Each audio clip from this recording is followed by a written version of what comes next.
Hello दोस्तों, स्वागत है आपका अक्षय मात्र स्टडी पॉइंट यूट्यूब चैनल पर। आज का टॉपिक ब्लैक सॉइल, काली मृदा और red soil and yellow soil, लाल मिट्टी और पीली मिट्टी है। इस वीडियो के पहले दो पार्ट अपलोड किए जा चुके हैं, जिनका लिंक आपको डिस्क्रिप्शन में और आई बटन में मिल जाएगा। आई बटन शायद इधर दिख रहा होगा, यहाँ पर तुम्हें लिंक मिल जाएगा, यहाँ पर जाकर वीडियो को आप देख सकते हैं। उन वीडियोस में सॉइल का introduction, definition, content, composition and classification, ये सभी चीज़ें हमने उसमें डिस्कस की हैं।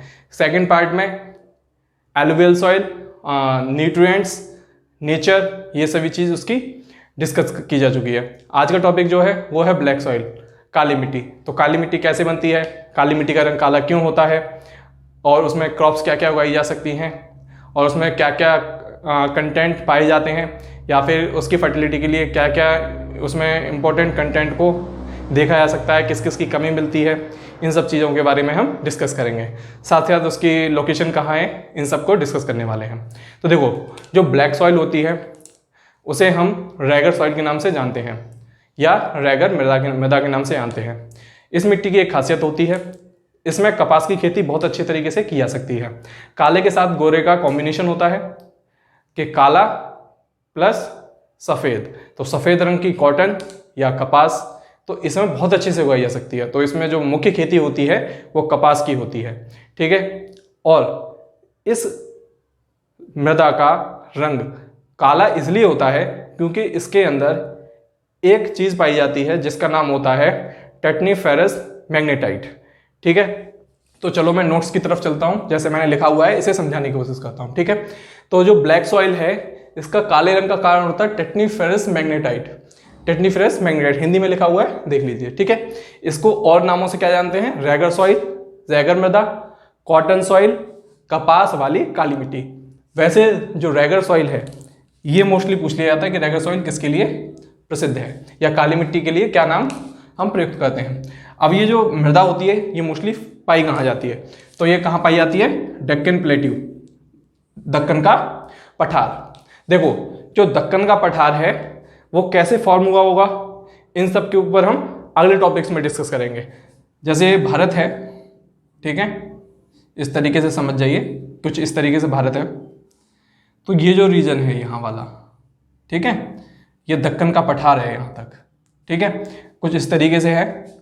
ये दक्कन का पठार किस तरीके से बना होगा, कुछ लाखों साल पहले एक वोल्केनिक इरप्शन हुआ होगा। इसमें टेक्टोनिक प्लेट में उतार चढ़ाव होने के कारण जब यहाँ से ये निकला होगा, प्लेट थोड़ी सी इधर दबी होगी या इधर थोड़ी सी स्लोप में आई होगी, तो यहाँ से जो लावा था वो फैल गया, और ये फैला हुआ लावा उठा हुआ एक हिस्सा बन गया, जिससे एक पठार का निर्माण हुआ है। तो इसी को हम दक्कन का पठार कहते हैं। ये मोस्टली जो जिन प्रदेशों में आता है वो महाराष्ट्र, तमिलनाडु, गुजरात, आंध्र प्रदेश, इन राज्यों में मुख्य पड़ता है, ठीक है। तो जो काली मिट्टी पाई जाती है वो भी इसी रीजन में पाई जाती है, जहां महाराष्ट्र, तमिलनाडु, गुजरात और आंध्र प्रदेश, ठीक है, ये वाले। और ये सारी लोकेशन इधर मैप पे आपको दिख रही होंगी, ठीक है। इधर मैंने मैप डाल रखा है, इस मैप को आप देख सकते हैं। इसमें काली मिट्टी के बारे में जहां जहां काली मिट्टी पाई जाएगी वहां वहां आपको देखने को मिल जाएगी। अब जो ब्लैक सॉइल होती है वो कैसी होती है, क्लेई होती है। इसे क्या बोलते हैं, मृत्तिका, या चिकनी मिट्टी की तरह होती है, चिकनी मिट्टी। चिकनी मिट्टी मैंने अच्छे से समझाया पिछले टॉपिक में कि चिकनी मिट्टी कैसी होती है, एकदम पाउडर जैसे, एकदम नन्हे कण। और ये कैसी होती है, इम्परमिएबल। इम्परमिएबल का मतलब होता है अपारगम्य, अपारगम्य, अपारगम्य। अपारगम्य का मतलब ये होता है कि इसके कण इतने छोटे होते हैं कि ये पानी को रिसने नहीं देती है, पानी को डाउन टू द अर्थ नहीं जाने देती है, मतलब नीचे पानी को नहीं जाने देगी, जिसकी वजह से इसके अंदर मॉइस्चर एक लंबे समय तक के लिए बनाया रखा जा सकता है, ठीक है। तो इसमें अगर वर्षा भी ज़्यादा नहीं होती है उसके बाद भी हम इसमें खेती कर सकते हैं। थोड़ी सी वर्षा होती है और इसकी जो सॉइल है, ब्लैक सॉइल है, ये मॉइस्चर को रिटेन कर लेती है लंबे समय के लिए, और इसमें खेती आसानी से की जा सकती है। अब ये जो जिस कंपोनेंट में ये रिच होती है, इसमें जो न्यूट्रिएंट होते हैं वो कौन कौन से होते हैं? लाइम होता है, आयरन होता है, पोटास होता है, मैग्नीशिया होता है, एल्यूमिना होता है। ये लाइम चूना होता है, ठीक है, चूना। इसके बाद जिसकी इसमें कमी पाई जाती है वो है आपके phosphorus, nitrogen and organic material. तो देखो, जो भारत की जो मोस्टली सॉइल्स हैं उनमें आपको phosphorus, nitrogen and organic material की मोस्टली कमी मिलती है। और इसकी जो फॉर्मेशन है, मैंने जैसे बताया कि किससे हुआ है? वोल्केनिक इरप्शन से। वोल्केनिक इरप्शन से टेक्टोनिक प्लेट में थोड़ा सा स्लोप या फिर ढलाई आने पर या फिर उसके झुकने पर, टेक्टोनिक प्लेट के झुकने पर ये लावा जो फैला है, इससे क्या बना होगा? बेसाल्ट रॉक बना होगा। देखो, रॉक फॉर्मेशन है वो अलग टॉपिक है, उसके बारे में भी अच्छे से डिस्कस करेंगे। तो ये रॉक जब बना तो रॉक का जब अपक्षय हुआ, क्या हुई? वेदरिंग हुई, तो क्या बनी? ब्लैक सॉइल तैयार हुई, ठीक है। तो ये किससे बनी होती है? बेसाल्ट रॉक से, ठीक है। बेसाल्ट चट्टानों से बनी होती है ब्लैक सॉइल, ठीक है। ये भारत का टोटल एरिया का 15 से 16.5% लैंड एरिया कवर करती है। और इसके अंदर जो क्रॉप उगाई जाती हैं वो कॉटन सबसे important, sunflower, sugar cane, wheat and etcetera.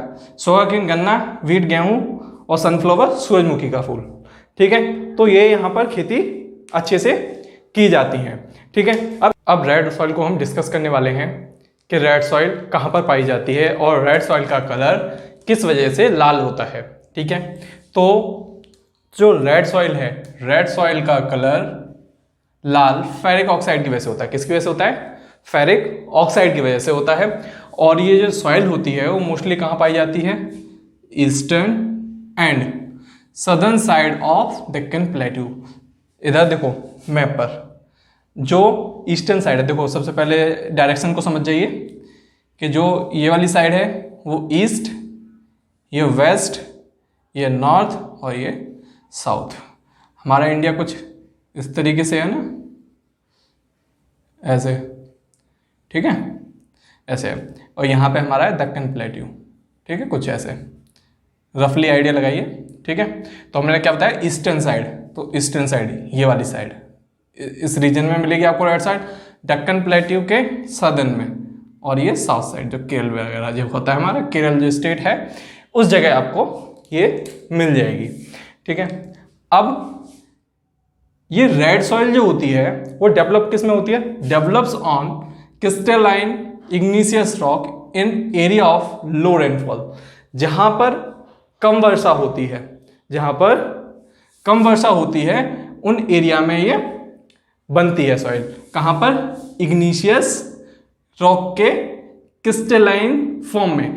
या क्रिस्टलाइन का मतलब होता है रवेदार, रवेदार दानेदार चीजें होती है ना, उसको हम रवेदार कह देते हैं या क्रिस्टलाइन फॉर्म में कह देते हैं। इसका जो रेड स्कल होता है, जैसे मैंने बता दिया कि फेरिक ऑक्साइड की वजह से होता है। ये क्यों होता है? क्योंकि इसका वाइड डिफ्यूजन होता है। डिफ्यूजन का मतलब अभिसरण, मतलब वो फैला हुआ होता है। जैसे कोई लाइट होती है वो डिफ्यूज हो जाती है, इत्र होता है, खाने की महक होती है, वो बंदा किचन में होता है, उसका जो अरोमा होता है वो पूरे कमरे में या पूरे घर में हो जाता है। इसी तरीके से जो इसका डिफ्यूजन होता है वो सॉइल में, फेरिक ऑक्साइड का जो डिफ्यूजन है वो सॉइल में होता है, जिसकी वजह से इसका कलर रेड हो जाता है। और इसका जो येलो कलर होता है, ये रेड सॉइल ही येलो कलर में चेंज हो जाती है। ये येलो कलर में कब चेंज होती है? जैसे कभी बारिश हो गई और बारिश पड़ने पर जल भर गया, जल भरने पर ऊपर ऊपर ये पीली पड़ जाती है, ठीक है। When it occurs in hydrated form, hydrated form का मतलब हिंदी में बोलते हैं जल योजित, मतलब जल से भरा हुआ, ठीक है। जब जल भर जाता है तो जो रेड सॉइल होती है उस पर ही एक येलो कलर की परत चढ़ जाती है, और उस येलो कलर की जो परत होती है या पीले रंग की जो परत होती है उसी को येलो सॉइल के नाम से जानते हैं। Fine grand red and yellow soils usually fertile. जो फाइन ग्रेन कहने का मतलब है कैसी हो?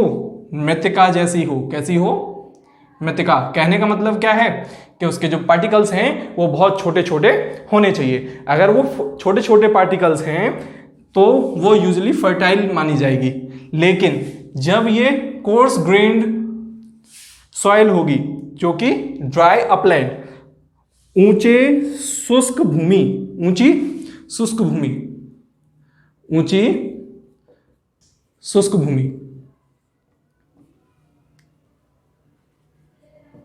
ऊंची शुष्क भूमि में ये कैसी होगी, पुअर होगी, पुअर फर्टिलिटी होगी इसकी। ठीक है, तो जो छोटे छोटे कण होंगे, जो स्मॉल पार्टिकल्स वाली जो सॉइल होगी वो फर्टाइल होगी, और जो मोटे पार्टिकल्स, जो कोर्स लिखा है ना, इसका मतलब मोटे कण होना, मोटे कण। ठीक है, तो जो मोटे कण होंगे वैसी सॉइल इनफर्टाइल होगी या पुअर फर्टिलिटी वाली होगी। इसमें पुअर कंटेंट मिलता है, किसका मतलब जो चीज की कमी होती है वो क्या होती है, नाइट्रोजन, फास्फोरस एंड ह्यूमस। तो इसीलिए जो हमारे इंडिया में जब एग्रीकल्चर की जाती है तो हम इन्हीं चीजों का प्रयोग फर्टिलाइजर्स के तौर पर करते हैं। जैसे खाद वगैरह लगाते हैं ना, जो फर्टिलाइजर्स, रासायनिक उर्वरक होते हैं, वो नाइट्रोजन वगैरह हम तभी डालते हैं ताकि उसको फर्टिलिटी अच्छे से मिल पाए। जब बाकी हमें जब देखने को मिलेगा, जब हम पढ़ेंगे तो नाइट्रोजन साइकिल, इसको पढ़ेंगे, उसमें हम समझेंगे कि किस तरीके से नाइट्रोजन हेल्प करता है सॉइल की फर्टिलिटी के लिए। ठीक है, ये इंडिया की 80 to 20%, 18 से 20% का भूमि का हिस्सा कवर करती है। और इसमें जो क्रॉप्स उगाई जाती हैं वो होते हैं ग्राउंडनट, पोटैटो, मिलेट एंड रागी। ये सब ग्रेन है। पोटैटो वेजिटेबल है। ठीक है, मिलेट ज्वार, रागी ये आटे में डाल के खाई जाती है, और ग्राउंडनट मूंगफली। ठीक है, तो ये सारी क्रॉप्स भी फर्टाइल की जाती है। देखो, अभी मैंने बात करी थी क्ले की, अभी 2-4 मिनट पहले जब मैंने टॉपिक डिस्कस किया था कि क्ले ही होती है ब्लैक सॉइल। तो क्ले ही होने का मतलब क्या है, ये मृतिका मॉइस्चर को रिटेन, मतलब संभाल के कैसे रख पाती है।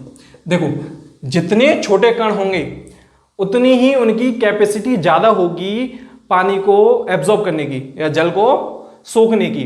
तो जैसे जैसे कण बड़े होते जाते हैं, जैसे सबसे छोटा कण है वो ज्यादा पानी एब्जॉर्ब करेगा, इससे बड़ा कण है वो पानी कम एब्जॉर्ब करेगा, उससे बड़ा कण है वो पानी और कम एब्जॉर्ब करेगा, और जो कंकड़ पत्थर होंगे उनसे तो पानी खिसक जाएगा। लेकिन अब जो बड़े बड़े पहाड़ होंगे या बड़े बड़े जो रॉक्स होंगे जो आपस में इतने सटे होंगे, वो पानी को नहीं जाने देंगे। लेकिन वैसा ही काम ये सेम कौन करती है, क्ले करती है, मृतिका करती है। लेकिन बाकी सारे जो होते हैं वो पानी को रिसने देते हैं और जमीन तक जाने देते हैं।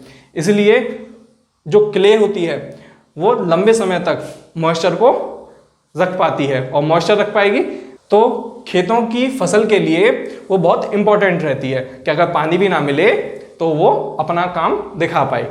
ठीक है, अब इसके बाद जो टॉपिक रहेगा हमारा वो जाएगा अगली सॉइल्स पर। तो ये पार्ट यहीं पे खत्म करते हैं। नेक्स्ट पार्ट में हम और सॉइल्स को लेकर आएंगे। जब तक इस वीडियो को आप शेयर कीजिए, और चैनल अगर सब्सक्राइब ना किया हो तो सब्सक्राइब कीजिए। कि जो मेरी वीडियो प्ले करते हैं उनका जो सब्सक्राइब बटन है वो लाल ना दिखे, वो काला हो जाना चाहिए, जैसे ब्लैक सॉइल है, तभी जाके सफ़ेद सफ़ेद कपास देखने को मिलेगी। ठीक है, तो आपका एंड तक वीडियो देखने के लिए बहुत बहुत धन्यवाद। आपका दिन शुभ रहे।